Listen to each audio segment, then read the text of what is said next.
사랑하는 교회 여러분, 오늘은 가정의 달 5월 5번째 주일입니다. 가정을 귀히 여기고 자손을 사랑하며 예배드리는 모든 성도님들에게 주님의 은총과 축복이 함께 하시기를 기원드립니다. 거리 두기는 해제되었지만 실내 마스크 착용은 유지되니 방역 수칙을 지키며 자신과 공동체의 건강을 잘 지켜주시기 바랍니다. 그리고 병상에서 치료받는 모든 분들의 쾌유와 코로나 퇴치를 위해 수고하시는 분들을 위하여 기도해 주시기 바랍니다.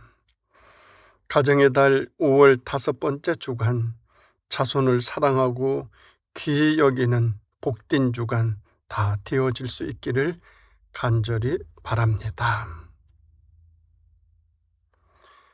오늘 우리에게 주시는 하나님의 말씀은 잠언 23장 13에서 21절입니다.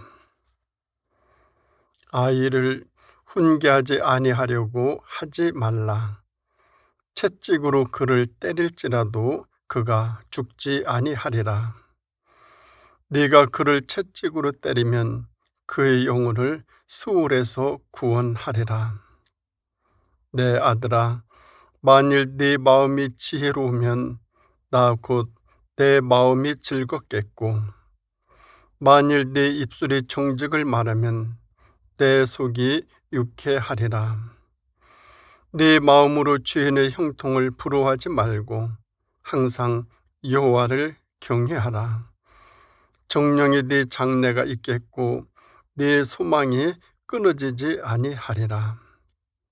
내 아들아, 너는 듣고 지혜를 얻어 네 마음을 바른 길로 인도할지니라. 술을 즐겨하는 자들과 고기를 탐하는 자들과도 더불어 사귀지 말라. 술 취하고 음식을 탐하는 자는 가난해질 것이요, 잠자기를 즐겨하는 자는 헤어진 옷을 입을 것이니라. 아멘. 오늘 말씀의 제목은 아름다운 유산입니다. 이 세상에서 제일 귀한 것은 자식입니다. 세상에서 자식보다 더 소중한 것은 아무것도 없습니다. 시편 127편 3절 이하를 보면 자식은 여호와의 기업이요 젊은 자의 자식은 장사의 수중의 화살 같으며 이것이 그의 화살통에 가득한 자는 복되도다라고 하였습니다. 사람이 살아가는 목적도 알고 보면 자식 때문에 살아갑니다. 돈을 벌기 위해서 그토록 안간힘을 쓰는 것도 보면 자식들 때문입니다. 그만큼 자식은 인생에서 가장 소중한 존재입니다. 그래서 하나님은 인간에게 아주 귀한 본능을 주셨습니다. 그 본능은 자식에 대한 사랑과 양육입니다. 자녀의 장래를 위해서 양육하고 훈련하는 것은 이 세상 어떤 일보다 귀한 일입니다. 어쩌면 이것이 인간의 존재 이유일 것이고 인생 자체이기도 합니다. 그러므로 신앙 안에서 사는 우리들은 자손들에게 좋은 유산인 아름다운 유산을 남겨주어야 합니다. 그러면 우리 자손들에게 어떤 유산을 남겨주어야 할까요? 첫째는 좋은 추억입니다. 우리들은 자라면서 기쁜 기억이나 추억을 가지고 있습니다. 어렸을 때 만들어진 그 기억은 평생 좋은 추억으로 남습니다. 그리고 어렸을 때의 그 추억은 평생 잊혀지지 않는 원천의 힘이고 마음의 고향이기도 합니다. 저는 초등학교 시절 부모님을 떠나 면 소재지가 있는 큰 집에서 학교를 다녔기에 매주 토요일이면 40리길을 걸어왔다가 주일 저녁 때 다시 걸어서 큰 집으로 가야 하는데 가기 싫어서 아버지에게 매를 맞으며 등 떠밀려 고갯길을 넘어 큰 집을 향할 때 왜 그리 가기 싫었는지 모릅니다. 지금 와서 생각해 보니 그 모든 것이 아름다운 추억으로 남아 있습니다. 그때 맞은 매가 지금까지 추억이 되고 기억이 되는 것은 그 매를 통해서 부족하지만 오늘의 제가 있을 수 있었기에 그렇습니다. 본문 13절을 보면 아이들을 키울 때 때로 매를 들라라고 했습니다. 그 매로 말미암아 아이를 악에서 구원하게 된다고 말씀하십니다. 제 자신이 지금 생각해 보니 그때 맞은 그 매가 더 추억이 되고 시간이 갈수록 더 생각이 납니다. 어린 시절에 잘 되라고 맞은 그 사랑의 매가 좋은 추억이 되곤 합니다. 그리고 지금 이 나이에 저에게 매를 드셨던 부모님이 몹시도 그립습니다. 도스토옙스키는 자라난 자녀들에게 좋은 추억을 심어주고 특히 어렸을 때 가정에서 좋은 기억을 많이 남겨주라고 했습니다. 그러면 그 기억들이 장래를 살아갈 때마다 좋은 정서를 빚어내는 깊은 감성을 지니게 된다라고 강조했습니다. 그래서 오늘날 부모님들이 자녀에게 좋은 추억을 남겨주려고 참으로 애를 많이 씁니다. 같이 놀아주고 대화도 많이 하고 여행도 많이 가려고 합니다. 이 모든 것이 아이들이 자라면 참 좋은 추억으로 남게 될 것입니다. 그런데 보면 이렇게 좋은 기억보다는 부끄러운 기억을 남겨주는 부모들도 있습니다. 부끄러운 기억의 대표적인 경우는 부부 싸움하는 모습일 것입니다. 부부 싸움하는 모습은 자녀들에게 평생 지워지지 않는 부끄러운 기억으로 남게 됩니다. 요즘 국회에서 차별금지법에 대한 논의가 한참입니다. 이에 대하여 기독교는 반대하고 있습니다. 그 반대 이유 중에는 동성애도 있습니다. 이미 유럽이나 미국의 일부 주에서는 동성애를 합법적으로 지위를 보장해주고 있습니다. 동성 배우자에게 상속도 허락했습니다. 그런데 이 동성애는 그냥 발생하는 것이 아닙니다. 원인이 몇 가지가 있습니다. 첫 번째는 유전적인 요인입니다. 태어날 때부터 동성에게 친밀감을 느끼는 사람으로 태어나는 그런 사람이 있습니다. 이것이 유전적인 원인입니다. 그런가 하면 두 번째는 사회 문화적인 요인입니다. 각종 성병과 임신에 대한 불안감 등으로 인해서 동성을 좋아하게 된다는 것입니다. 그리고 세 번째는 환경적인 요인입니다. 부모가 서로 적대적으로 싸우며 살아갑니다. 아버지는 마치 가정에서 폭군과 같습니다. 그 모습을 보고 자란 딸들이 아버지나 남성을 기피하고 적대적으로 대하게 됩니다. 그 마음이 오래 가거나 마음의 상처가 깊어지면 남성을 싫어하고 기피하고 같은 여성을 좋아하게 됩니다. 또 어떤 경우에는 어머니가 아버지에게 막무가내인 경우가 있습니다. 아버지가 달래고 설득해도 아나무인입니다. 그런 어머니를 보고 자란 아들은 장차 아내도 자신을 저렇게 삼켜버릴 듯이 덤벼들 것이다 하는 두려움을 가지게 됩니다. 그래서 여성에 대한 혐오감을 갖고 여성을 기피하고 동성을 좋아합니다. 동성을 사랑하게 된다는 것입니다. 이것이 환경적인 요인입니다. 부모가 물려준 참 좋은 기억들은 아이들에게 좋은 추억으로 오래오래 마음에 남습니다.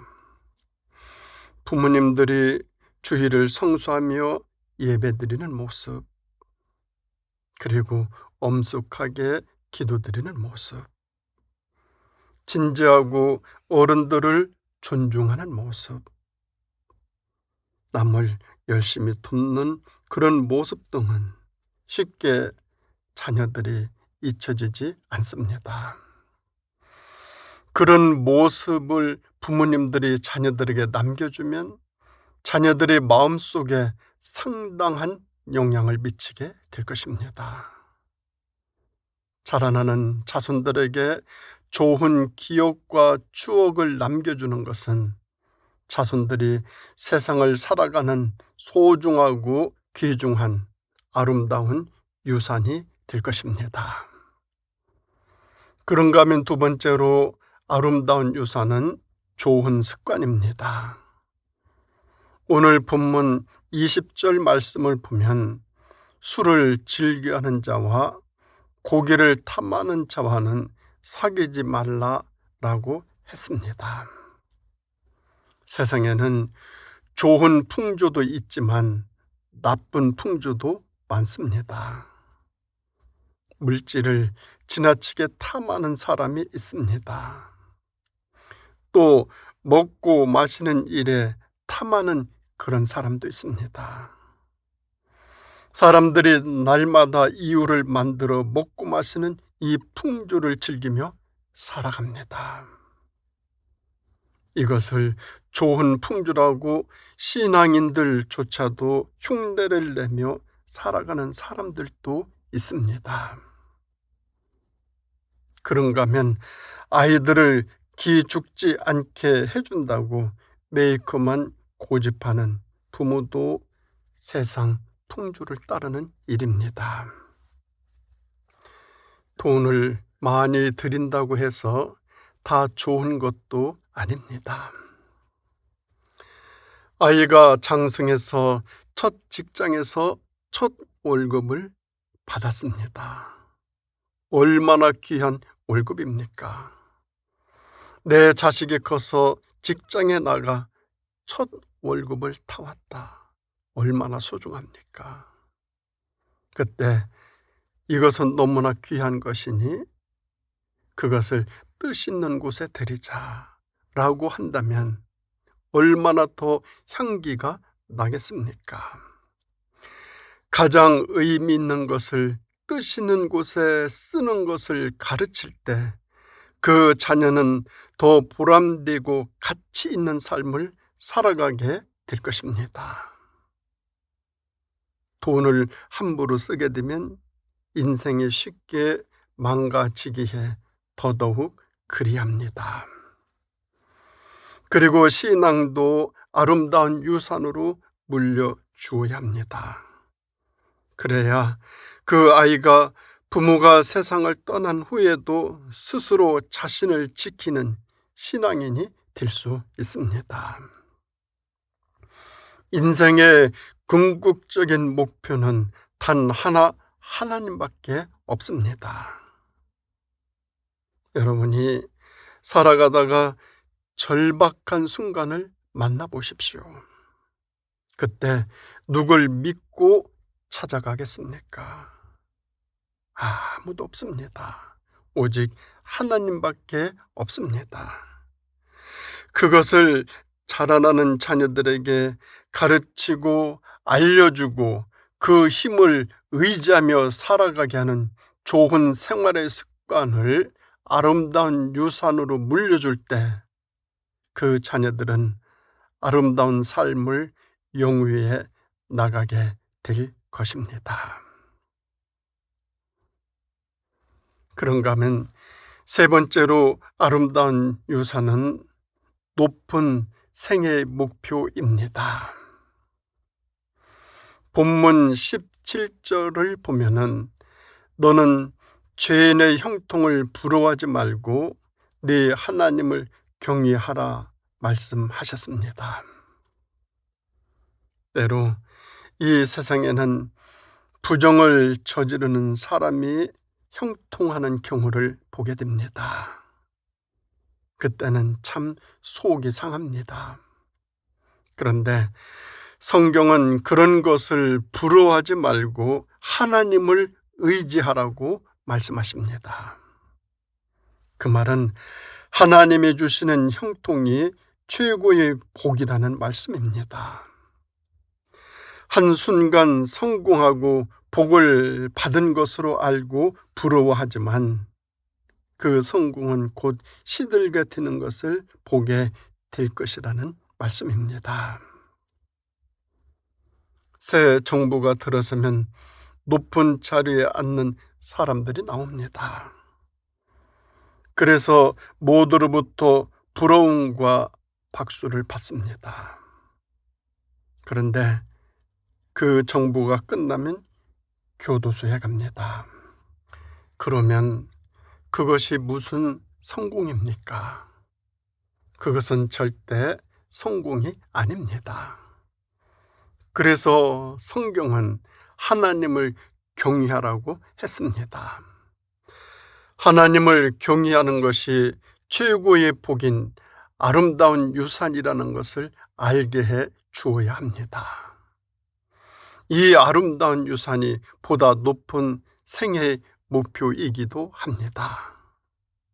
그러면 무엇이 보다 높은 생애의 목표일까요? 첫째는 마음의 지혜입니다. 15절 말씀을 보면 네 마음이 지혜로우면 내 마음이 즐겁다라고 말씀을 하십니다. 즉 지혜로움은 모두를 즐겁게 해줍니다. 나의 지혜로움으로 모두를 즐겁게 해주는 생애의 목표를 가지고 살라 말씀하고 있습니다. 그런가 하면 두 번째는 정직한 입술입니다. 16절 말씀을 보면 내 입술이 정직을 말하면 내 속이 유쾌하리라 하십니다. 이 세상을 상쾌하게, 유쾌하게, 통쾌하게 만드는 것은 정직입니다. 모든 것에 정직해야 됩니다. 그런가 하면 세 번째는 자신을 바른 길로 인도하는 것입니다. 19절 말씀을 보면 너는 듣고 지혜를 얻어 네 마음을 바른 길로 인도할지니라 하셨습니다. 자신을 바르게 인도해야 성공하는 인생을 사는 것입니다. 자기 자신을 스스로 악한 길로 인도한다. 불쌍한 삶이죠. 그러나 바른 길로 인도할 때 복된 삶을 살아가게 되죠. 그리고 네 번째는 진리를 사되 팔지는 말라고 하셨습니다. 23절 말씀을 보면 진리를 사되 팔지는 말며 지혜와 훈계와 명철도 그리 할지니라 하셨습니다. 이는 세상을 분별하면서 살라는 것입니다. 살 것과 팔 것을 구별하는 삶은 정돈된 삶을 사는 것입니다. 우리 삶이 혼돈하면 안 되죠. 잘 정돈이 되어져야 그런 삶을 살아야 되죠. 그러면 분별을 잘해야 됩니다. 24절 말씀을 보면 아름다운 유산대로 의롭게 살려고 노력하는 자녀를 둔 의인의 아비는 크게 즐거울 것이라고 하고, 물려준 유산대로 살려고 애쓰는 지혜로운 자식을 볼 때 그 부모는 그 자식으로 말미암아 즐거움을 얻게 될 것이라 말씀하십니다. 아버지가 좀 가난하면 어떻습니까? 아버지가 좀 무능해서 못 살면 좀 어떻습니까? 아버지가 배우지 못해 무식하면 어떻습니까? 그래도 자녀들에게 너는 하나님을 위해서, 이웃을 위해서 헌신하는 그런 삶을 살라고 교훈할 수 있다면, 그런 아름다운 유산을 물려줄 수 있다면 가장 멋진 삶을 사신 것입니다. 멋진 부모님을 가진 자녀들입니다.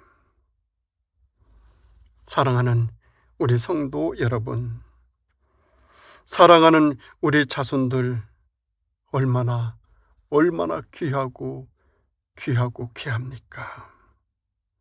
이들에게 부디 아름다운 유산을 남겨주는 우리 모두가 다 되시기를 주님의 이름으로 축원드립니다.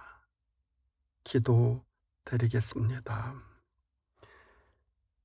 하나님 아버지, 감사하고 감사합니다. 이 세상에서 가장 귀하고 귀한 자손들을 허락하여 주셔서 자라나는 그 모습들을 보고 사는 기쁨과 은혜와 축복을 주심에 감사드립니다. 이제 저희들이 이 세상을 떠나게 되어질 때 그 자손들에게 무엇을 남겨줄 것인가 기도하고 생각하고 더 많이 음미하면서 주님, 아름다운 유산, 우리 자녀들이 이 세상을 넉넉히 살아가고도 남을 수 있는 복된 유산 남겨줄 수 있는 그런 삶 살아갈 수 있도록 인도하여 주시고, 부모님의 그 아름다운 유산을 기억하고 좋은 추억으로 남겨 이 세상을 살아가는 힘의 원천으로 여기고 살아가는 우리 자손들 다 되어질 수 있도록 복내려 주시기를 예수님의 이름으로 간절히 기도드립니다. 아멘.